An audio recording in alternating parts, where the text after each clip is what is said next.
nanočastike budeme schopní vyliečiť nevyliečiteľné. Hneď ako začneme, predpokladám, že každý sa už stretol vďaka COVID pandémii, áno? Tak najprv by som vás hneď zo začiatku chcela oboznámiť teda s pojmom, čo sú to nanočastice, čo si predstaviť pod týmito nanočasticami. Tu konkrétne môžete vidieť môj obľúbený lipozóm. Prestalo to celé fungovať, super, začína nám to tu super. Je to proste, je to typ nanočastice, ktorá si môžete všimnúť, že je príliš zložitá. Ale ako si ju Ja sa ospravedlňujem, trošku sa to tu zbláznilo. Ale tak ako si predstaviť ešte vo veľkosti takúto nanočasticu? My si ju videli sme, že je to nejaká sférická guľa a môžeme si ju predstaviť ako nejakú takúto tenisovú loptičku. Ale táto tenisová loptička je v skutočnosti miliónkrát menšia ako samotná tenisová loptička. Každopádne to, čo môžete vidieť na obrázku, je nejaké také ideálne zaradenie od 1 do 100 nanometrov. Čo sa týka nanomedicíny, my uznávame aj nanočastice, ktoré sú približne do 300 nanometrov. A je to z toho dôvodu, pretože niekedy môžete enkapsulovať do tej nanočastice, čiže zapúzdrovať nejaké terapeutikum, ktoré môže byť kľudne vo veľkosti mRNA, čo je obrovská molekula a tým pádom tieto nanočastice sú veľké, aj keď sa stále radia do pojmu nano. A keď prejdeme naspäť k tejto nanočastici, môjmu obľúbenému lipozómu, tak táto samotná nanočastica si môžete všimnúť, že má extrémne veľký, taký zaujímavý povrch, že nie je tak hladká ako samotná tenisová loptička, ale má na sebe ako keby ešte mnoho ďalších malých tenisových loptičiek. A to sú samotné lipidy. A každý tento jeden lipid je viac menej veľmi unikátny, pretože na každý tento jeden lipid vy môžete si pripevniť akúkoľvek molekulu vy chcete. Pričom môžete si ešte všimnúť, že tento lipozóm má v sebe ako keby také jadro, ono je to takto nasvietené na tejto snímke. No a to jadro je hydrofilnej povahy. To znamená, že my tam môžeme dostať rôzne terapeutika, ktoré sú rozpustné vo vode, alebo nejaké väčšie genetické modality, ako je napríklad krátka molekula nukleových kyselín siRNA, mRNA, alebo dnes už veľmi dobre známy CRISPR-Cas9. Pričom okrem toho ešte sa tam nachádza hydrofóbna časť tejto nanočastici, čiže tam my môžeme uzatvárať častice hydrofóbnej povahy. A to sú vlastne, ako vidíte, tie také malé konce. Mne bohužiaľ prestalo fungovať úplne ukazovatko, takže nemôžem vám to ukázať. Ale tie také výbežky, tie také acylové konce, tak tie sú hydrofóbne a tam dokážeme my uzavrieť hydrofóbne liečivo. K čomu je to dobré? Môžeme mať kombinovanú terapiu. No a princíp celkovo nanočastici môžeme vysvetliť na vlastne trojskom koňovi. Predpokladám, že všetci poznáte túto krásnu historku, krásnu v úvodzovkách. Dnes je to pre nás už iba nejaká metafora, keď chceme niekoho oklamať. Ale my vlastne takú nanočasticu môžeme vidieť ako takého trojského koňa v našom organizme. Pretože vlastne naše telo ju nevie rozpoznať, pretože nanočastica môže byť obalená rôznymi látkami, ktoré z nej urobia neviditeľnú. No a vlastne keď nanočastica v tom príbehu o tej troji bolo to, že vlastne Gréci chceli dobiť troju, troja bola nedobytná a tak dali ten dar v podobe tohto koňa. My si to môžeme pozrieť, že bolo to niečo atraktívne, čo proste chceli mať tí trojania a pre bunku to je napríklad taký lipozóm, taká nanočastica, ktorá je atraktívna tým, že obsahuje lipidy, lipidy bunka chce zmetabolizovať, chce ich mať na svoju energiu a podobne. A tak tá nanočastica sa dostane vďaka tomuto svojmu atraktívnemu vzhľadu. Tak samotná vlastne tá nanočastica, keď sa už dostane do tej bunky, tak dôjde k tomu, že ona pomaly môže zo seba uvoľňovať, tak ako Gréci potom nenápadne prešli do samotnej tej troje, lieky. A lieky sú práve tí vojaci, tí Gréci, ktorí boli práve v tej troji. A takto ona dobije, táto nanočastica, tú bunku, na ktorú my cielime. Samozrejme, ja som tam naschvál na tento obrázok dala týchto vedcov, chemikov, biológov, fyzikov a farmakológov, lebo tých všetkých potrebujeme k tomu, aby sme tohto trojského koňa vyrobili. No a tým vlastne prechádzame, že najčastejšie sa práve nanočastice používajú na nejakú terapiu a túto terapiu študuje práve odbor nanomedicína. Nanomedicína, voľne preložené, je to medicínska aplikácia nanotechnológií.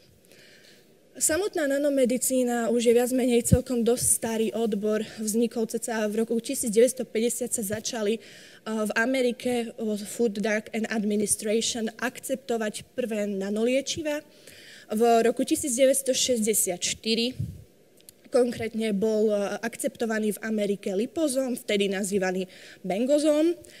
Ale celkovo vidíme, že tento vývoj týchto nanoliečiv už prešiel ako rokmi. Ale ja sa vás rada chcem spýtať, a má to trošku také interaktívne, myslíte si, že dnes sa už vo veľkom používajú nanoliečiva v medicíne? Ak áno, prosím, dvihnite ruku. Predpokladám, veľmi málo ľudí dvihlo ruku, čakala som, že bude trošku viac ľudí, ktorí dvihne, pretože som si myslela, že COVID pandémia vás trošičku k tomu inak prinúti, ale áno, máte pravdu, týchto nanočastíc je aktuálne iba 40 na trhu, z toho som si vybrala tých 3 najdôležitejšie, na ktoré sa teraz pozrieme, ktoré sa dá nazvať, že sú také milníky v nanomedicíne. Prvou touto časticou bude doxil, ktorý sa používa na liečbu rakoviny. Bol akceptovaný v roku 1995. Ďalší, na ktorý sa pozrieme, bude nanoliečivo Onpatro, ktoré sa používa na liečbu polyneuropatie. A posledná bude slávna naša covidová vakcína. Tak, začíname doxilom.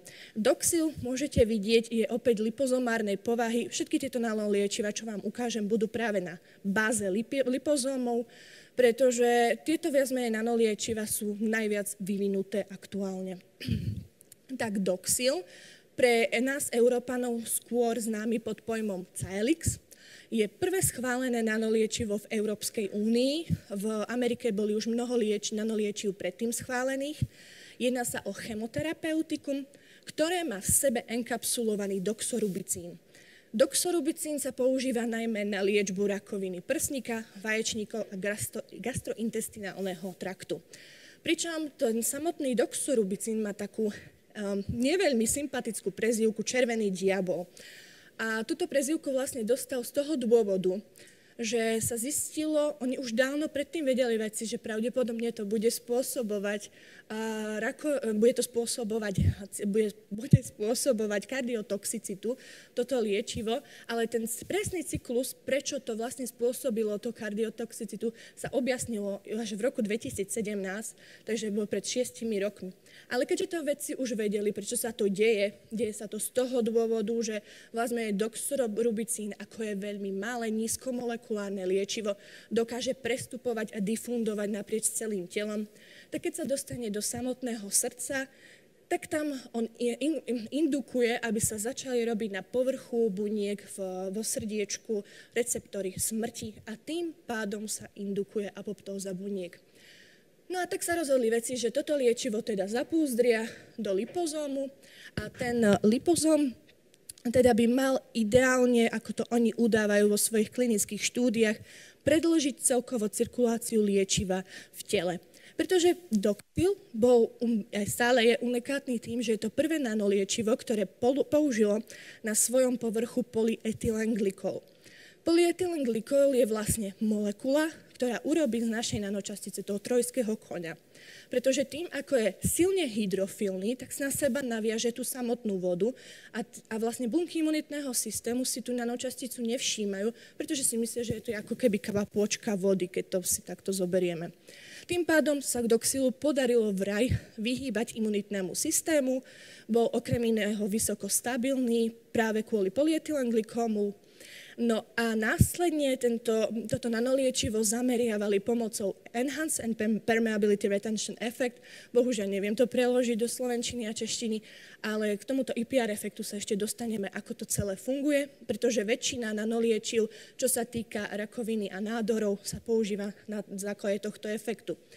No a my si môžeme všimnúť na tomto obrázku, z roku 1995 je to výsledok klinickej skúšky doxilu. A oni v tejto klinickej skúške udávajú, že v porovnaní s voľnou molekulou doxorubicínu bolo akumulácia toho nanoliečiva podstatne vyššia. Zapamätajte si to prosím, lebo možno za chvíľku sa dozvieme niečo iné. Aby som vám len vysvetlila teraz v rýchlosti tento EPR efekt, na čo fakt všetky nanoliečiva na liečbu rakoviny cieľia, tak je následovný. Dúfam, že tu náhodou nesedí nejaký biológ, pretože ja to vždy veľmi prekladám do jednoduchšej podoby, ale samotná rakovina, vieme, že neustále bujnenie buniek, bunky sa šialene delia a tým, ako sa delia, tak oni potrebujú k svojmu deleniu veľmi veľa živín. A živiny kde prúdia? Proste prúdia v krvi, v cievach. Tým pádom bunky sa začnú tak deliť, že oni sa začnú narážať do ciev a cievy sú tvorené výstelkou endoteliálnych buniek.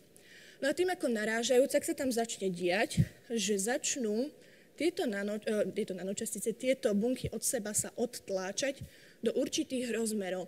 Tie rozmery podľa tohto obrázku sú 100 až 800 nanometrov, väčšinou sa pohybujeme v rozmeroch 400 nanometrov. No a my vlastne vďaka tomuto sa otvorí pre ten nádor tá krv a začne sa prelievať krvou samotný nádor, začne tak dochádzať k tým vysokého príjmu živín. Okrem iného, nádor si takto sám začne indukovať svoje vlastné cievy, je to šialený, ja to nazývam organizmus v organizme. No a potom tie vlastne nanočastice my takto vieme cieliť, pretože nanočastice tým, ak navrhneme správnu veľkosť, tak oni vôjdu do toho nádoru, zaseknú sa tam a už tam ani nevídu.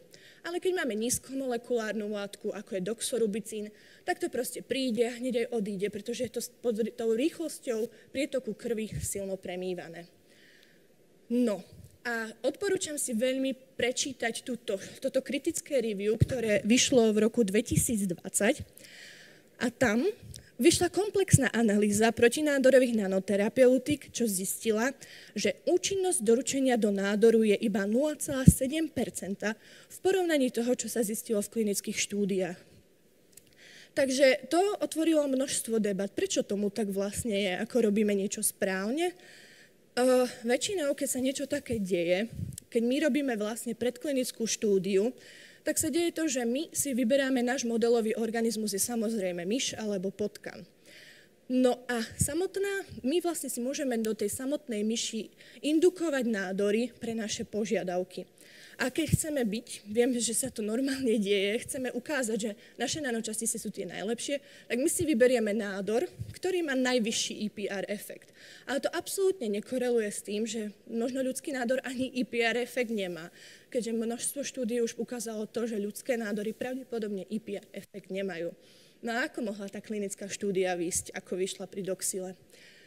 Ďalej, následne v tomto kritickom review sa pozreli aj na konkrétny doxil a tam zistili, že doxil nemusí zvyšovať akumuláciu liečiva v niektorých nádoroch solidnej povahy z dôvodu nedostatočného EPR efektu, ako sme si povedali, u rakoviny prsníka.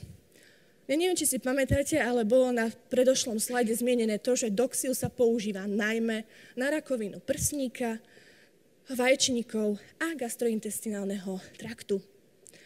Tak, ale aby som celý čas nehovorila niečo zlé na doxile, tým, že doxil bol naozaj unikátna častica tým, že využívala PEG na svojom povrchu aj využíva, tak vďaka tomu nedošlo k tomu, že bol kardiotoxický, ako bol jeho nízkomolekulárny kamarát doxorubicín, čiže nedochádzalo už u pacientov k zvyšovaniu tejto kardiotoxicity.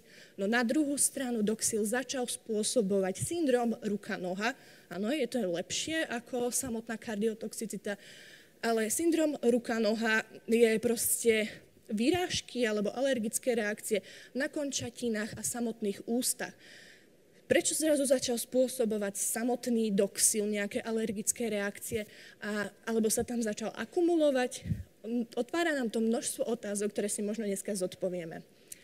No ale možno keby sa s doxilom počkalo tak dlho, ako sa počkalo so samotným Onpatrom, pretože Onpatro bolo akceptované na európskom trhu aj v americkom trhu až v roku 2018, takže tam máme skoro 20-ročný rozdiel, tak by sme možno predišli týmto nežiadúcim účinkom, pretože tu výrobcovia udávajú, že nemá Onpatro vraj žiadne nežiadúce účinky súvisiace s liekom. Každopádne Onpatro, opäť pre európsky trh iné meno je to patisiran, je schválené nanoliečivo, ktoré sa používa na liečbu polyneuropatie. Neviem, či ste sa už s týmto termínom stretli, čo je polyneuropatia, ale veľmi často sa to aj týka nás žijúcich v Česku, lebo to súvisí veľmi blízko s diabetom. Práve pacienti, ktorým bol diagnostikovaný diabetes, častokrát trpia na polyneuropatiu. A je to viac menej, že sa začne indukovať produkcia proteínu, TTR proteínu, ten začne obrastať nervy a tým pádom nerv stratí svoju funkciu a nemôže sa už ďalej využívať. Takže keď tam aplikujú práve toto nanoliečivo Onpatro, tak tam sa nachádza liečivá látka siRNA. siRNA viac menej utišuje gény. Funguje to tak, že máme v bunke mRNA. mRNA potom kóduje proteíny. No a z toho, že my vieme presne, čo na mRNA, aký úsek vytvára práve pre TTR proteín, my vieme tento gen ako keby vypnúť alebo utíšiť a tým pádom už pacienti nebudú mať tento proteín tvorený. Môžeme vidieť aj výsledky klinickej nejakej opakovanej štúdie ukázali, že naozaj ten gen bol utíšený u takto liečených pacientov. No a vlastne prečo bolo zrazu Onpatro viac účinnejšie? Prečo vraj nemá tých množstvo závažných účinkov, ako mal ten samotný Doxil? Je to aj z povahy zložitosti pripraveného nanonosiča, tým pádom aj preto to trvalo dlhšie, aby sa schválilo takýto typ nanoliečiva. V prvom rade Onpatro používa už trošku inteligentnejšie zvolené lipidy, používa tzv. Ionizovateľné lipidy, ktoré vlastne viac menej sú tam najmä k tomu, aby sme dostali do toho nosiča nabitú molekulu siRNA. A taktiež súvisia s tým, že vďaka tomu môžu tieto lipidy lepšie interagovať s membránou endozómu. Endozóm je tam, ako vďaka čomu príjme bunka nanočasticu do svojho prostredia. Následne, pre vás možno nič nehovoriace, ale bol použitý fosfolipid HSPC pri Doxile, tu bol použitý fosfolipid DSPC. Je to divné, ale môžete si zapamätať to HSPC, lebo dneska sa k nemu ešte vrátim. DSPC zlepšuje rigiditu, čiže pevnosť ako keby tej membrány. Naopak HSPC je taký jemnejší lipid a tým pádom liečivo potom vie difundovať. No a okrem iného, obidva tieto nanonosiče sú obalené PEGom DMG. Opäť pre vás nič nehovoriace. Ja vám môžem iba toľko povedať, že už je nespočetne množstvo výskumov, ktoré zistilo, že práve tento typ polietylenglykolu spôsobuje alergické reakcie u pacienta a tak ďalej. Takže je to otázka opäť, prečo sa vrátili k niečomu takému, keď už sme sa pokročili v našom vývoji a výskume. A tým pádom, vďaka tomuto aj PEGu, sa dostávam k slávne neslávnej vakcíne od Pfizeru, od Comirnaty. Tak, keď si chcete nájsť štúdie, ktoré skúmajú túto vakcínu, je to takmer nedohliadateľné. Ja som sa naozaj snažila prejsť všetko, čo existuje a informácie konkrétne o jej zložení nenájdete. Je to stále výrobné tajomstvo. Ale ak vás niečo také zaujíma, tak táto štúdia, ktorá bola publikovaná v ACN Nano, sa dostala aspoň k vzorkám tejto vakcíny, k liofilizovanej vzorke, presne tak, ako táto vzorka je dodávaná dnes, keď idú injektovať pacientov. No a to zistili, všetko robili tam postupy, presne ako udáva výrobca, že keď si normálne rozmrazili túto vzorku, nariedili túto vzorku fyziologickým roztokom, tak tá vzorka mala veľkosť častíc 120 až 150 nanometrov, čo je pozitívne, pretože je to logické, je to väčšie, je tam mRNA funkčná látka. Lenže výrobca udáva aj to, že vy si tú vzorku môžete naspäť zamraziť a potom inému pacientovi ju injektovať tak či tak. A tu je to už trošku zarážajúceho, že tieto vzorky mali 5 až 300 nanometrov. 5. Taká nanočastica lipozomálna ani nemôže byť. Čo to znamená? Niečo sa tam rozpadlo. Oni udávajú, že pravdepodobne vzorka začala strácať fosfolipidy, ktoré tvoria tú charakteristickú membránu. 300 nanometrov. Čo to indukuje? Začali sa tie nanočastice nejako spájať? Následne použili ešte mikroskopiu atomárnych síl, kde môžete merať pružnosť membrány. A tam zistili, že tieto nanočastice sú extrémne mäkké a poddajné, čo znamená opäť, nie sú to veľmi dobré znaky stability týchto častíc. A následne, ja som sa sama seba aj opýtala, tak prečo nevyužívali formuláciu ako Onpatro, keď Onpatro má samé iba pozitívne výsledky? Bolo to aj z toho dôvodu, že mRNA je 180 krát dlhšia molekula ako siRNA, ale do takého nanonosiča sa ani nedostane. No, a tu mám pre vás fotky z elektronovej mikroskopie samotnej vakcíny v porovnaní s doxilom, ktorý je už starý, 95. takže poriadne starý. Môžeme vidieť, že tieto nanočastice vôbec nie sú uniformné, sú heterogénne, ale stále sme v rozmedzi približne tých 100 nanometrov. Pričom oranžové šipky by nám mali ukazovať, že je tam prítomnosť fosfolipidovej dvojvrstvy, čo vieme, že sú to tým pádom lipozómy. Modré šipky by nám mali ukazovať prítomnosť mRNA. Môžeme vidieť, že bola tam prítomná mRNA. Bohužiaľ nie je vidno v každej nanočastici, ale to je aj kvôli tomu spôsobené, že toto nie sú kryogénne transmisné elektronové snímky, ale je to iba negative staining, čiže to nie je úplne také citlivé. Avšak potom figura C nám ukazuje to, čo práve sa zistilo, že pravdepodobne to, že sa začala zväčšovať tá nanočastica, je spôsobená tým, že tie nanočastice nie sú stabilné a začali spolu interagovať.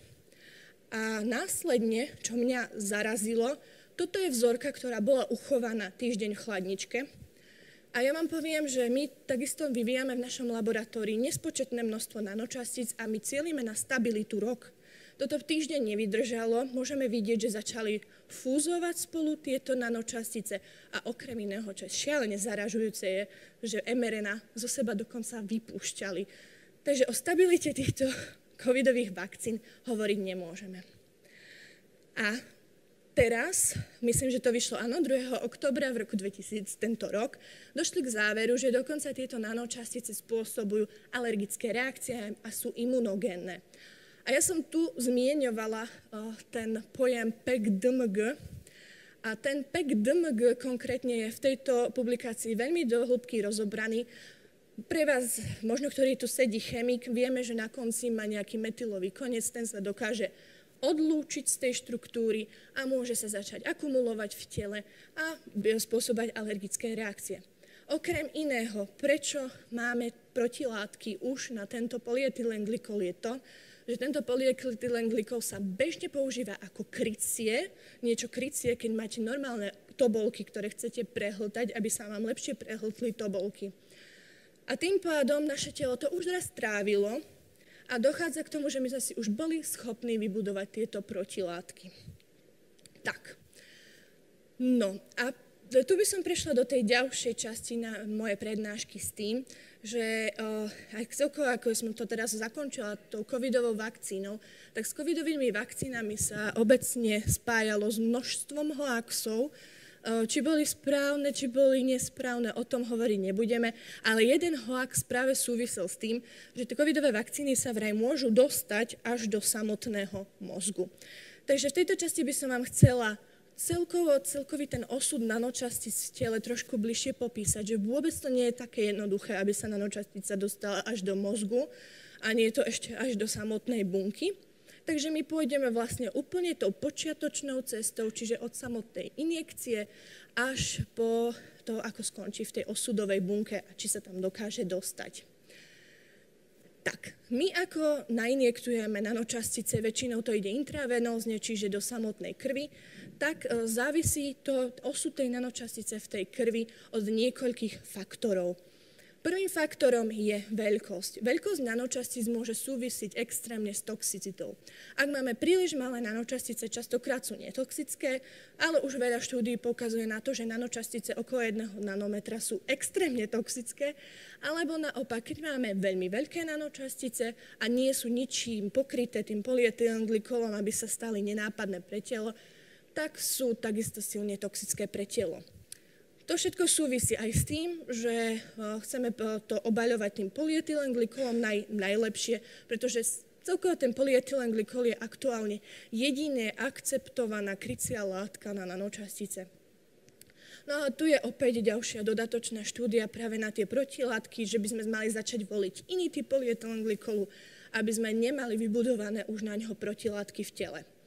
Následne veľmi dôležitou vecou je stabilita týchto nanočastíc.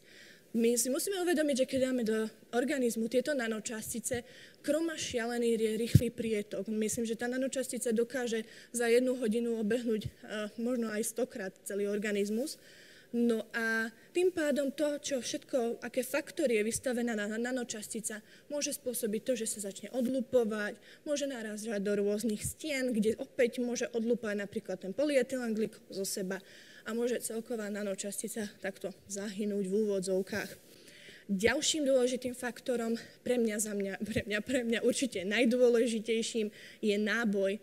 A náboj spôsobuje to, že v krvi my nemáme iba krv, ale krv je tvorená nespočetným množstvom bielkovín, albumín, globulín. Navyše je ešte tam tvorená imunitnými bunkami. A keď je nanočastica silne nabitá, buď pozitívne alebo negatívne, tak častokrát na seba nabalí tie všelijaké proteíny. Ak bude tá nanočastica nabalená tými proteínmi, tak dôjde tomu, že dá signál imunitnému systému, čiže vojakom troje, dajme tomu, som tu a poďte ma eliminovať. No a keď už ale táto nanočastica dokázala prežiť osud v tomto šialenom krvnom riečisku, tak ona sa musí dostať do cieľového tkaniva. Nehovorím ešte o bunke, iba do tkaniva. A to sa deje najčastejšie pomocou extravazácie, čiže vlastne prestup cievov až do toho cieľového tkaniva. Tam máme opäť nespočetné množstvo faktorov, na čom súvisí tento prestup. Najčastejšie je to zase opäť nejaká veľkosť, zistilo sa aj, že tvar. Tam udávajú, že tyčinkovitý tvar nanočastice by mal napomôcť tej extravazácii, avšak tyčinkové tvare sú väčšinou aj veľmi toxické. Tiež môže pomôcť nejaký cieliaci ligand na nanočastici, my môžeme cieliť na dané tkanivo a môže to nejako dopomôcť. No a s tou extravazáciou sa aj celkovo dostanem k tej slávnej prestupu nanočastíc až do mozgu. Tak, nie je to absolútne také jednoduché. Mozog je obalený hemoencefalitickou bariérou, čo je extrémne inteligentná vec na našom mozgu, pretože ona nedovolí, aby náš mozog bol sám schopný, chcel niečo toxické prijať do svojho orgánu. Tak, a táto hemoencefalitická bariéra je priepustná. A je priepustná iba pre malé molekuly, ako je glukóza, alebo je priepustná pre vitamíny. A tým to končí. Ale vedci to samozrejme vedia, ako obísť a keď sa aplikujú tieto nanočastice intranazálne, čiže sa vdychnú cez nos, tak 5% nanočastíc dokáže skončiť práve v mozgu. 5. Zvyšok skončí v hliene. No a ešte, keď tak, ako môžeme ešte inak inteligentne obísť to cielenie do mozgu, a to je to, že tým, ako ten mozog chce prijať extrémne množstvo glukózy, aby si vedel robiť energiu, aby sme mohli fungovať, tak má na svojom povrchu táto hemoencefalitická bariéra receptory pre glukózu. A tým pádom, keď my nanočasticu pokrieme nejakými zvyškami glukózy, môžeme takto zameriať do mozgu. Ale nanočastice napríklad covidové to nemali. Takže to, že by to skončilo v mozgu, je nereálne. No ale keď my už dokážeme prežili sme prietok krvi, dokázali sme extravazovať vďaka nanočastici, tak teraz potrebujeme nanočasticu dopraviť do bunky. Do správnej bunky hlavne. Práve všetci nanotechnológovia, keď vyrábajú tieto nanočastice a navrhujú, tak začínajú od tohto kroku, pretože toto je ten najväčší kritický krok, či vlastne nanočastica a terapia bude fungovať. V prvom rade opäť tá cytoplazmatická membrána je trošku záporne nabitá. Čiže naša nanočastica by mala byť ideálne kladne nabitá. Lenže keď bude prehnane kladne nabitá, ona bude útočiť ako keby na tú cytoplazmatickú membránu a tým pádom spôsobí cytotoxicitu bunky a zabije ju. Naopak, keď budeme mať nanočasticu záporne nabitú, tak bude sa odpudzovať od tej membrány a tým pádom naša liečba nebude účinná.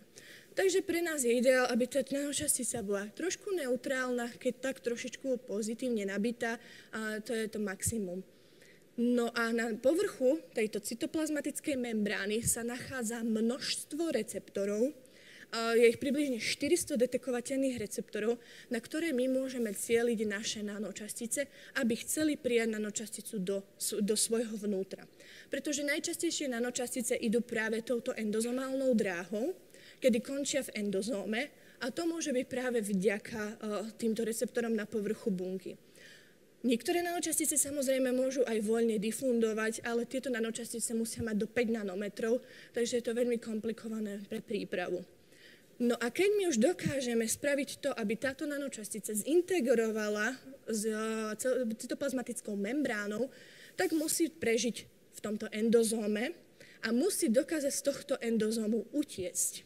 A to opäť nie je také jednoduché, pretože normálne nanočastice väčšinou končia na tejto ceste, že idú do lizozómu, pretože sa tam znižuje pH. Nanočastica nijak nebola schopná zinteragovať s týmto endozómom a tým pádom všetko končí v odpade a bunka to proste sa toho zbaví, vypľuvne to zo seba. No a keď my ale navrhneme túto nanočasticu tak, aby chcela zinteragovať s týmto obalom endozómu, napríklad pomocou nejakej pH sensitivity, aby sa postupne ten polyetylenglikol odlupával, alebo budeme mať inteligentne zvolené lipidy, napríklad ten DSPC, nie HSPC, ktorý vôbec neinteraguje s touto membránou, ako má dokonca Pfizer a má to takisto Doxil, preto je tá účinnosť taká zvláštna, tak dokážeme dôjsť k tomu, aby sa uvoľnilo z nanočastice to liečivo. No a keď vlastne my už dokážeme mať celkovo pripravenú stratégiu pre túto nanočasticu, tak vtedy sa už začali zamýšľať aj vedci obecne, že nechceme náhodou vedieť aj presný osud tejto nanočastice v tele. My nikdy nevieme povedať, kde to bude extravazovať, pretože väčšinou to extravazuje tam, kde nechceme, nejde to do toho cieľového nádoru tkaníva. Tak tým pádom sa založil nový vedný odbor, ktorý bol založený, myslím, že v 98., čiže je to naozaj veľmi nové a nazýva sa nanoteranostika. Vznik nanoteranostiky už položil základ samotný Hippokrates 2000 rokov dozadu, kedy sa vyjadril, že k tomu, aby sme určili správnu terapiu, tak musíme mať aj správnu diagnostiku. Nanoteranostika je každopádne najviac aplikovaná práve na nádory, pretože nanočastice dobre fungujú práve na ten spomínaný EPR efekt a už taký fakt je aj to, že samotný napríklad Hippokrates bol ten, ktorý položil názov rakovine, pretože on bol ten prvý, ktorý izoloval rakovinu a zistil, že rakovina sa podobá ako keby na raka a tým pádom ju pomenoval rakovina. Tak a ako si predstaviť ale celú tú samotnú funkciu tejto teranostiky?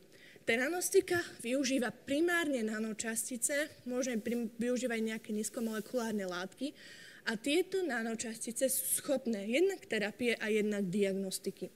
Čiže čo sa pozrieme z pohľadu tej samotnej terapie, nanočastica môžeme do nej uzatvárať nespočetné množstvo molekúl, terapeutických molekúl, ktoré môžu slúžiť práve k terapii. Ako druhé, tá nanočastica, napríklad lipidová nanočastica, moja obľúbená, môžeme my vymýšľať rôzne typy lipidov, ktoré môžeme používať pri tvorbe tejto nanočastice a tie lipidy môžu byť detekovateľné napríklad pomocou magnetickej rezonancie. Alebo nemusíme cieliť iba na magnetickú rezonanciu, ale môžeme kľudne cieliť na pozitívnu emisnú tomografiu, CT a podobne. A celá táto myšlienka tejto nanoteranostiky veľmi úzko súvisí s precíznou medicínou, ktorá má za potrebu to, aby sme mohli detekovať celkový progres rakoviny alebo inej liečby v real-time manners, takže aby mohli sme v čase sledovať celkovo progres tejto liečby. No ale prečo si zasa zvolili vedci teda ten model rakoviny? Rakovina je ochorenie, ktoré je síce aktuálne na svete druhé najzávažnejšie ochorenie. Prvé je aktuálne ochorenie srdca, ale bohužiaľ na ochorenie infarkty to väčšinou sa už týka staršej populácie. Rakovina je typ ochorenia, ktorá si nevyberá pacienta. A v roku 2020 bolo diagnostikovaných 20 miliónov nových prípadov, z čoho 10 miliónov prípadov aj zomrelo. No, všetko toto súvisí s tým, že rakovina má extrémne komplexnú povahu. Ona je, ako som už spomínala, je to viac menej organizmus v organizme, pretože ona je tak inteligentná, že ona si dokáže sama robiť signály na to, aby zastavila bunečnú smrť, prípadne aby mala na sebe receptory pre nekontrolovateľné delenie, či aby si tvorila sama cievy a podobne. Čiže preto cielime práve aj na túto rakovinu. No a celkovo tieto všetky komplexná povaha rakoviny nás vedie k tomu, že my musíme sa pozrieť na každého pacienta individuálne. My musíme vedieť, kde sa tá rakovina nachádza, kde metastázuje, čo je to za typ rakoviny, pretože každý pacient je unikátny, každá rakovina sa v každom pacientovi líši a dokonca aj v samotnom tom rakovinovom tkanive ešte aj rakovina líši, kde sa to nachádza. Takže musíme personalizovať a všetko to, celá tá nanoteranostika, začnem takouto úspešnou magickou guľkou Paula Ehrlicha, pretože Paul Ehrlich v roku 1907 sa vyjadril a povedal naozaj myšlienku, ktorou sa budú inšpirujeme sa aj my 100 rokov potom, že mali by sme vymyslieť niečo, on to vtedy cielil na nejakú malú chemickú látku, ktorá by selektívne zameriavala iba patogény, pretože on bol skôr lekár, ktorý sa zameriaval na mikrobiológiu a ničila tak tieto patogény bez poškodenia ľudských buniek. Práve Paul Ehrlich a jeho labák stoja za tým, že sa našiel prvý takýto liek, ktorý bol takýto inteligentný, ktorý selektívne zaberal iba na syfilis, ktorý v tej dobe bol prehnane u veľa pacientov a vymyslel tak prvý liek Salvarsan. Okrem iného Paul Ehrlich, samozrejme, jeho takým svätým grálom bolo to, aby cielil aj na rakovinu. Ale on bohužiaľ stal sa aj zakladateľom práve chemoterapie, ale on bohužiaľ zistil s tým vývojom, že rakovina je tak komplexná, že je to nemožné, aby sme my dokázali odlíšiť naše zdravé bunky od tej rakovinovej bunky. Avšak v dnešnej dobe my sme už pokročili, toto bolo povedané pred 120 pomaly rokmi a naozaj sme prešli dlhou dobou a my vieme už odlišovať a selektívne vyberať tie rakovinové bunky, aj keď je to stále obzvlášť ťažké. No ale z tohto, ja pôjdem veľmi chronologicky v tejto teranostike, sa mnoho vedcov ale inšpirovalo a rozhodli sa využiť výhody nášho tela. A čo to? Máme isté prvky v tele, ktoré sa primárne viac vyskytujú v určitých orgánoch. Napríklad taký fosfor. Fosfor to chcú najviac práve kosti, pretože potrebujú sa neustále si vytvárať kostné bunky a preto sa rozhodli, že čo keby by sme ten fosfor v tele zamenili za radioaktívny fosfor P32. Tým pádom kostné nádory by si mohli k sebe priťahovať tento fosfor a chceli by ho ako keby pohltiť. Tento fosfor okrem iného vyžaruje častice beta a my môžeme takto ožiarovať pacienta vďaka tomu. No ale tu nedošlo pri tomto type liečiva ku komerčnej výrobe. Potom sa pozrel iný vedec, Solherz, na to, že napríklad taký jód. Jód je naozaj významný prvok pre štítnu žľazu a rovnako môžeme takto cieliť na rakovinu štítnej žľazy či na ochorenie hypertyreózu, kde naozaj ten orgán chce mať k sebe jód na to, aby správne fungoval. No a preto sa vyvinul jód, radioaktívny jód O531, ktorý selektívne takto cielil iba na ochorenie štítnej žľazy a dokonca prišlo k tomu, že až 90% miera vyliečenia vďaka jódu 131. Táto liečba, ktorá vznikla v 30. rokoch minulého storočia, sa dodnes používa v Spojených štátoch a je to jedna z najlepších liečeb rakoviny. Takže tu môžeme vidieť, že teranostika fungovať mohla. No ale tam sa už vedci veľmi pýtali to, že dobre, máme radionuklid, vieme cieliť na štítnu žľazu, vieme my cieliť na kosti, ale rakovina predsa nemáme iba tieto dva typy rakoviny. A preto sa začali pohrávať s myšlienkou, ako takýto radionuklid cieliť na iné typy nádorov. A preto vedeli, že cieliť môžeme pomocou cieliaceho ligandu, ktorý je špecifický pre každý druh rakoviny na povrchu bunky. Ale ako nájsť nejaké úžasné sekundové lepidlo, ktoré vlastne spojí tento radionuklid s ligandom? Tak, 50 rokov potom, čo sa objavil radioaktívny jód, sa objavila táto zázračná chelátová molekula kyselina dodekantetraoctová. Táto kyselina dokáže do tejto svojej klietky uzavrieť široké spektrum kovov, široké spektrum rôznych radionuklidov a takto my máme vlastne nejaké špeciálne sekundové lepidlo, ktoré nám dokázalo prepojiť tento systém. A táto dota hneď na to, ako to bolo všetko išlo rok po roku za tým, sa pripojila na túto šialenú molekulu, je to oktreotát. A oktreotát je agonista somatostatínových receptorov. Čiže viac menej somatostatínové receptory sú príliš nadmerne premnožené, príliš expresnuté na rakovinách prsníka, na rakovinách nervovej sústavy, potom rakovina gastrointestinálneho traktu a podobne. Čiže oni vlastne dokázali prepojiť tú dotu s tým cieliacim tkanivom a dokázali takto vyvinúť nespočetné množstvo liečeb, hlavne na báze lutécia.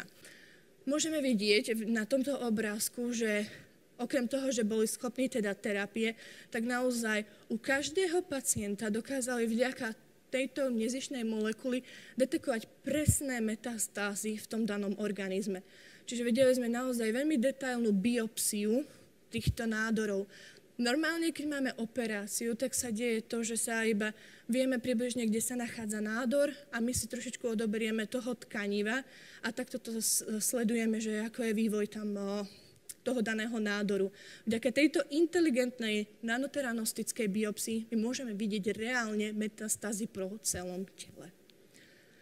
No a vlastne oni sa začali tí vedci pohrávať aj s myšlienkou to, že ožárovanie je extrémne toxické pre telo.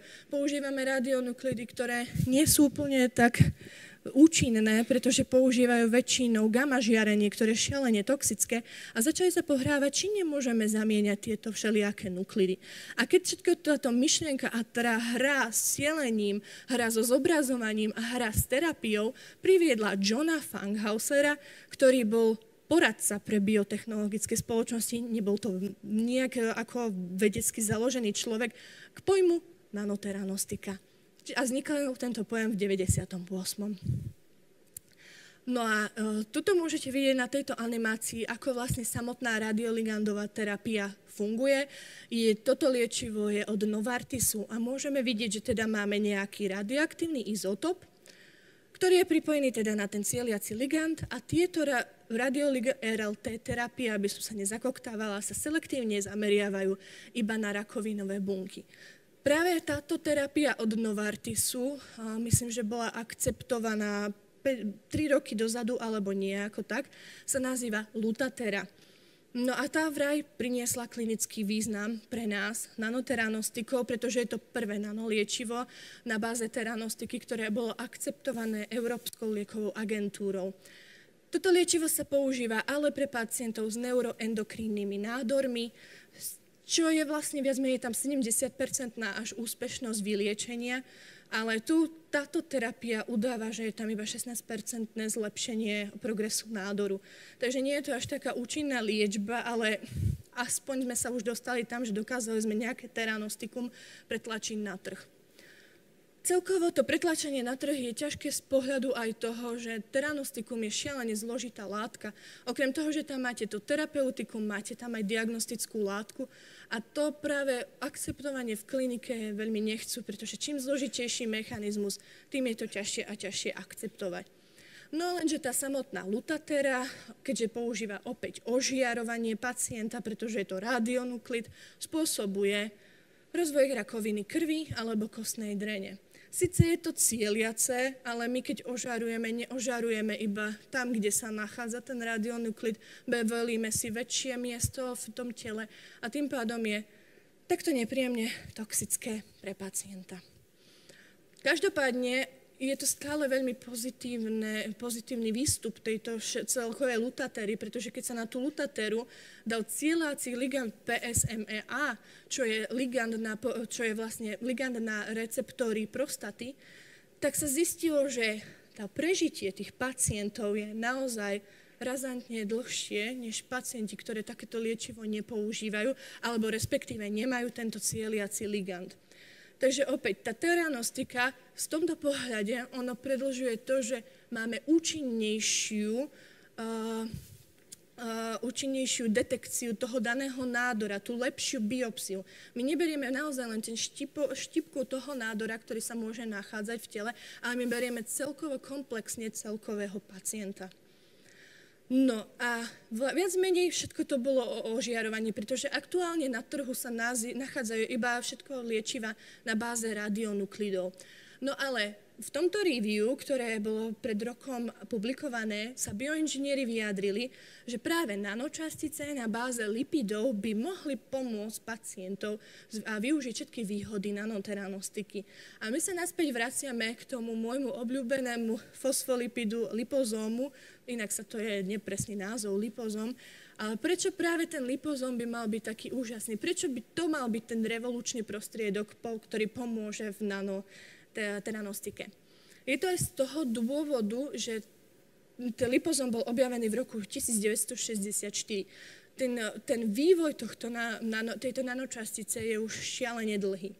No ale ten lipozóm, ako som spomínala, je tvorený z lipidov a každý tento lipid, my sa s ním môžeme hrať s každým osobitne. My tam môžeme dať rôzne veci, napríklad zlaté nanočastice, aby to bolo detekovateľné na CT, alebo môžeme tam dať gadolínium na povrch týchto nanočastíc, aby sme to vedeli detekovať na magnetickej rezonancii. Aj keď chceme ísť naspäť do tých takých radikálnych liečb, ako je pozitívna emisná tomografia alebo jednoatomová emisná tomografia, tak môžeme tam kľudne dať aj tie radioizotopy, ktoré som spomínala. Lipozóm má teda tým pádom šialené využitie.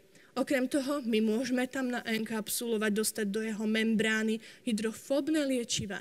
Do jeho vnútornej kavity môžeme dostať hydrofilné liečiva, môžeme tam nakombinovať tú terapiu pre daného pacienta. A ešte, čo je ten plus, to gro toho celkového lipozómu je to, že my môžeme ovládať jeho systém správania sa v samotnom endozóme, kde väčšina tých teda nanoliečiv končí vylúčením v podobe lizozómu pomocou napríklad pH-senzitívneho systému, kedy nám dokáže ten lipid z toho lipozómu zinteragovať so samotným endozómom. Množstvo štúdií aj to, že napríklad do tejto vnútornej kavity enkapsulujú iné nanočastice a takto si pomáhajú pri zobrazovaní. No a teraz opäť tento rok vyšlo review v Nature, kde vlastne si dali za úlohu skúsiť zdetekovať všetky nanočastice, ktoré sú teranostické nanočastice, ktoré sa aktuálne nachádzajú na trhu. No a oni si vlastne vybrali naozaj široké spektrum, zistili, že na trhu sa aktuálne nachádza dokonca 9 nanoterapeutik a týchto ale 9 nanoterapeutik, z toho iba 3 sú na báze lipozómov a z toho iba 2 prešli až do klinických skúšok. A prvé takéto lipidové nanoterapeutikum je opäť lipozóm, teda lipozomárne nanoterapeutikum, ktoré má opäť na sebe rénium. Rénium je to používané na ožiarovanie prvok, čiže opäť sme sa absolútne nepohli od tej terapie, ktorá spôsobuje rakovinu krvi k niečomu menej invazívnemu. No a toto rénium ale každopádne má pozitívny výsledok, aj keď hneď bolo toto terminované v prvej fáze klinickej skúšky, pretože neboli schopní stanoviť maximálnu tolerančnú dávku tejto nanočastice. S tým pádom z toho vyplýva, že tieto nanočastice boli extrémne toxické, ale každopádne táto lipozomárna forma v porovnaní s formou, kde lipozóm nebol, predĺžila aspoň akumuláciu tohto liečiva. Ďalším pozitívnym výsledkom bolo to, že my si môžeme všimnúť, že na PET skenoch môžeme vidieť, že v porovnaní tohto lipozomárneho liečiva sa v nádoroch dlho dochádzalo k akumulácii tohto liečiva aj po 72 hodinách, kde tu môžeme vidieť, že v prvej a štvrtej hodine v porovnaní s nízkomolekulárnym týmto rénium neboli sme schopní detekovať nič v nádore. Čiže opäť tá teranostika prispela k tomu, že sme dokázali mať lepšiu biopsiu. Bohužiaľ, to boli toxické látky. A podotknem ešte, bolo to v roku 2007, kedy začali aspoň prvé nanoteranostikum chcieť akceptovať FDA na americkej strane či EMA u nás v Európe. Ďalším takýmto nanoteranostikom, ktoré dokonca aj prešlo klinickými skúškami a dneska sa už používa v Dánsku, tak je na báze technécia opäť radioaktívneho, čiže opäť máme ožiarovanie nešťastné. Tak to sa používa na rakovinu prsníka, ale bohužiaľ k tomuto nanoliečivu sa my už nedostaneme, nevieme o ňom žiadne informácie a v samotnom Dánsku sa zatiaľ len využíva v experimentálnych skúškach, takže nie je to bežne využívané nanoliečivo tak či tak. Ale toto technécium používa náš známy starý doxil, čiže je to len zmodifikovaná molekula toho za mňa nešťastného doxilu, a je tam len pripnutý na to ako keby radioaktívne technécium, aby bolo detekovateľné pomocou PET skenov alebo CT. No a posledným, ktorý je za mňa, síce je opäť na báze ožiarovania a je to radioaktívna meď a je to opäť v lipozóme, ale toto už je za mňa tak šťastnejšie navrhnuté nanoliečivo, pretože toto nanoliečivo obsahuje na sebe aj cieliaci ligand na HER2 pozitívny nádor prsníka. Oni v tejto klinickej štúdie majú dva typy týchto nanoliečiv. Jeden je cielený na IPR efekt, ktorý sme spomínali, čiže nejako pasívne, ktorý nevieme nejak ovplyvniť, a druhý už je viac precíznejšie, aktívne cielený. Lenže tam sa dostávajú k tomu, že im to, myslím, že už od 2017. sa hádajú z FDA alebo EMO na našom trhu z toho dôvodu, že oni im nechcú prijať to cielenie pomocou na HER2 pozitívny karcinom prsníka, pretože je to opäť zložitejšia molekula. A čo už začína byť zložitejšie, to nechcú akceptovať, lebo nevedia, čo to môže ďalej spôsobovať. Celkovo teraz po tej COVID pandémii aj dochádza k tomu, že chcú začať nanoliečivo lipozom alebo iné nanočastice nebrať ako nejaké vec, ktorá pomôže dopraviť účinnejšie to terapeutikum do tela, ale chcú to brať samostatne ako nanoliečivo. Tým pádom by sa muselo akceptovať osobitne nanočastica, osobitne to liečivo a to dáva už obrovskú priepasť smrti, či sa bude niečo akceptovať v budúcnosti, čo sa týka nanoliečiv. Ale každopádne táto štúdia, ktorá mala radioaktívnu meď, spôsobila to, že až 35-násobne bolo poukázané, že ak cielíme aktívne na tento nádor, tak sa tam dostane toho viac toho terapeutika a opäť všetko môžeme detekovať krásne reálne v čase a môžeme šiť na mieru tú liečbu pacientovi. No a keďže ja som chcela ukázať aj nejaké štúdie, ktoré používajú lipozómy, niektoré ožiarujú, ale takýchto štúdí je naozaj málo a chcela som poukázať aj na to, že môžeme používať aj menej ťažké terapie, ako sú napríklad magnetická rezonancia namiesto ožiarovania. Tak chcela som vám nejaký príklad nájsť, ale bohužiaľ som nič také nenašla, pretože všetci buď majú nejaký lipozom a oni do ňoho uzatvárajú napríklad gadolínium, ktoré sa najčastejšie používa na magnetickú rezonanciu, čo nie je veľmi účinné, pretože opäť to sa uvoľňuje zbytočne nejaké gadolínium voľne do organizmu. Spôsobuje to, že tie potom obličky následne sú nefrotoxické, čiže to nanoliečivo pôsobí nefrotoxicky na samotný organizmus. No tak som vám vytiahla niečo z našej štúdie, čo my teraz robíme a snažíme sa dať do nejakej publikovateľnej podoby. A my vlastne máme nanoliečivo na báze lipozómov a máme vytvorené lipidy, ktoré v svojej lipidovej štruktúre majú gadolínium a tým pádom takto gadolínium obchádza ako keby obličky, pretože ono sa nerozpadá z tej lipidovej formy a lipidy končia na častejšie pečení a ide to tou cestou eliminácie z tela von. No a my vlastne v našej štúdii porovnávame tieto lipozómy s takou nízkomolekulárnou látkou, čo je gadovist. To je tá dota, v ktorej je uzavreté to gadolínium, čiže opäť nejaký ťažký prvok.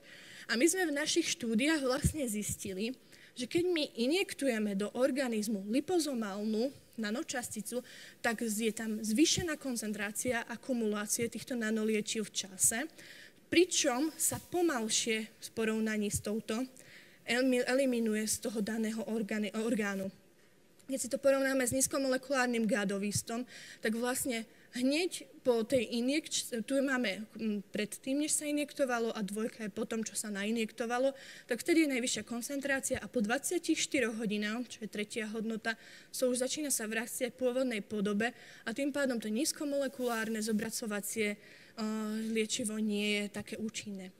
Čiže dokážeme mať vlastne aj iný prístup. My nemusíme ožiarovať iba pacientov. V teranostike je naozaj nespočetné množstvo ešte ďalších možností, ktoré my sme schopní používať. Napríklad práve neinvazívna magnetická rezonancia, čo by mohla byť budúcnosť podľa mňa teranostiky. No a na záver, aby som vám vlastne čo si odniesť tejto prednášky, aby to nebolo celé také negatívne, že je ťažko, aby sa dostali na trh tie nanoteranostika, je to, že síce tu nie je lipidová nanočastica, je to iná nanočastica a môžeme vidieť, že ak my zvolíme prístup biopsie pomocou nanoteranostiky, tak my zvyšujeme prežívanie tých pacientov a tým pádom predĺžujeme ich život a hlavne ich funkčný život. No a ja by som sa veľmi chcela poďakovať na záver mojej prednášky hlavne môjmu školiteľovi, docentovi Zbyňkovi Hegrovi, ktorý ma väčšinou drží pri živote počas môjho PhD štúdia.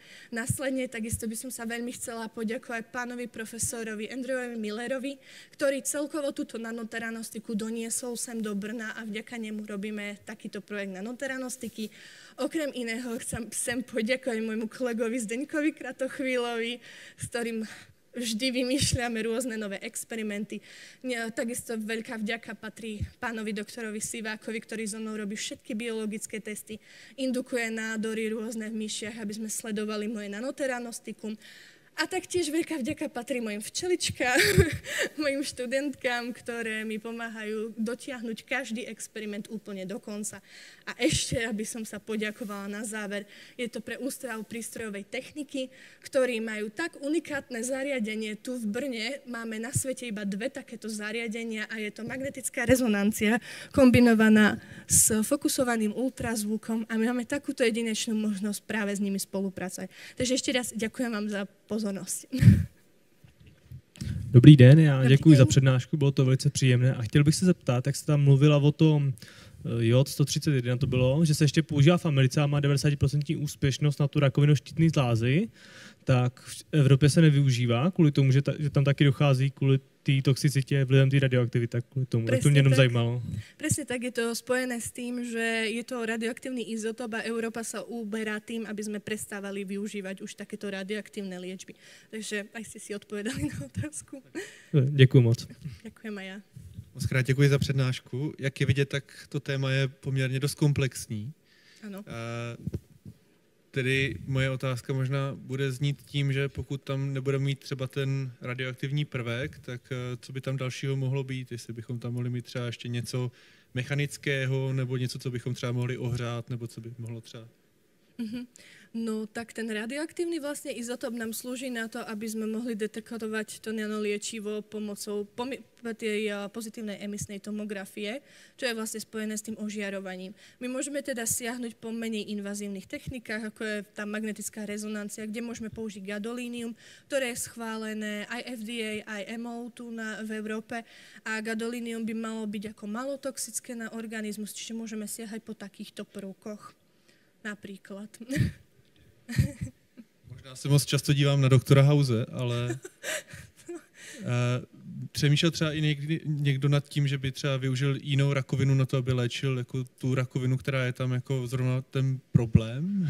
Fúha, napríklad jako akú rakovinu? Ta nanočástice tam jako nějakým způsobem dopravila nějakou další jako rakovinovou buňku, která by v podstatě požírala. Akože jedna by zabila druhú a potom by to ako dopadlo, že by tá dodaná zožrala celé telo? No spíš, že by třeba jakoby zničila aspoň metastázy a mohli jsme prostě nějakou resekcí prostě se zbavit toho primárního nádoru. Ako úprimne určite nestretla som sa s takou štúdiou, čo som zatiaľ všetko sa snažila naštudovať, ale ja sa skôr toho obávam, že či by nezačali tieto rakoviny navzájom komunikovať a vytvorili by sme si niečo horšie, pretože naozaj rakovina je veľmi nevyspytateľné ochorenie a veľmi inteligentné a tam je dokázané, že tie bunky navzájom vedia komunikovať, vedia si vzdieľať navzájom tie výhody, aby nemuseli čakať, až dokým sa začne replikovať tá daná bunka. Takže nestretla jsem se s takovou liečbou a zajímavé. Já jsem se chtěl zeptat, jestli teda vidíte výhody, aby se používaly nanočástice v kombinaci s klasickými léčivy, například pro léčbu rakoviny, a jaké jsou teďka hlavní překážky pro to, aby se to šířeji využívalo? Tak určite ja vidím iba viac menej výhody v tých nanomedicíne. To z toho dôvodu, že to nanoliečivo môže dať stabilitu tomu obyčajnému liečivu. Čiže napríklad máme častokrát hydrofóbne liečivá, ktoré si organizmus veľmi rýchlo všimne v tele a hneď ich snaží sa eliminovať z tela von. Prípadne tieto hydrofóbne povahy liečiva polymerizujú a takisto to spôsobuje rýchlu elimináciu z tela von. Čiže takto my vďaka nanomedicíne môžeme oklamať opäť ten imunitný systém, aby nebol vyliečený. Následne vďaka nanočasticiam môžeme dopraviť presne do toho cieľového tkaniva to dané terapeutikum, čo normálne nízkomolekulárna látka schopná väčšinou nie je. Samozrejme, pripravujú sa takéto inteligentné látky, ale ich sa len na trhu málo, čiže toto by mohlo tak uľahčiť. No a čo sa týka druhej časti otázky, je to tak, že pôvodne to podľa mňa bolo o mnoho jednoduchšie, ešte dajme tomu pred tou covidovou pandémiou, že vtedy sa na nanočastice pozeralo ako naozaj na budúcnosť medicíny a bol tam chtíč z tej FDA aj z EMA strany, aby sa akceptovalo čo najviac nanoliečiv. Teraz po covide síce najprv v prvých rokoch bolo boom, že naozaj to pomohlo, my sme sa naozaj ochránili celkovo ľudstvo, ale tých veľa nežiaducich účinkov sa stále viac a viac ukazuje až teraz roky po tom covide a po celkovej vakcinácii. A ja mám pocit, že sa deje to, že aj celkovo, keď sme teraz boli na konferencii v Bazileji, tam to aj prednášali práve z Európskej liekovej agentúry a spomínali to, že pravdepodobne sa budú pozerať inak na tú nanočasticu, že už to nebude niečo neviditeľné pre organizmus, ale bude sa na to fakt pozerať, že je to možno potenciálne terapeutikum tak či tak. A ja si myslím, že tam zbytočne príde šialené ďalšie množstvo testov a fakt sa bojím, že sa to bude oddiaľovať, kedy sa začnú akceptovať nanoliečiva. A v nanoteranostika to tiež mám už úprimne úplne veľký strach, pretože tam sú ďalšie pridané molekuly, ktoré to môžu ďalej oddiaľovať, celkové tie testy. A čo som dneska ukazovala, tam viac menej bolo liečivo, ktoré bolo v 2007 dané k klinike a ešte do dnešného dňa ho schváľujú. Medzi tým sa príde na množstvo ďalších iných funkčnejších liečiv. No. Momentálně s nástupem umělé inteligence je nějaká snaha nasimulovat vlastně to prostředí toho alespoň částečně, alespoň buňky, ne celého lidského těla samozřejmě, k tomu, abychom třeba ty, řekněme, klinické testy mohli takto simulovat, protože dokážu si představit, že toto by nám jako velice krásně prostě, řekněme, selektovalo jenom nějakou úzkou skupinu prvků nebo léčiv, které bychom teprve potom mohli do těch klinických testů dostávat. Deje sa to už aktuálne. Taktiež napríklad v tej nanoteranostike, taktiež sa tam používa tá umelá inteligencia na to, aby zistili, ako všetko budú mať teda ďalšie nežiaduce účinky práve tie radionuklidy. Deje sa to.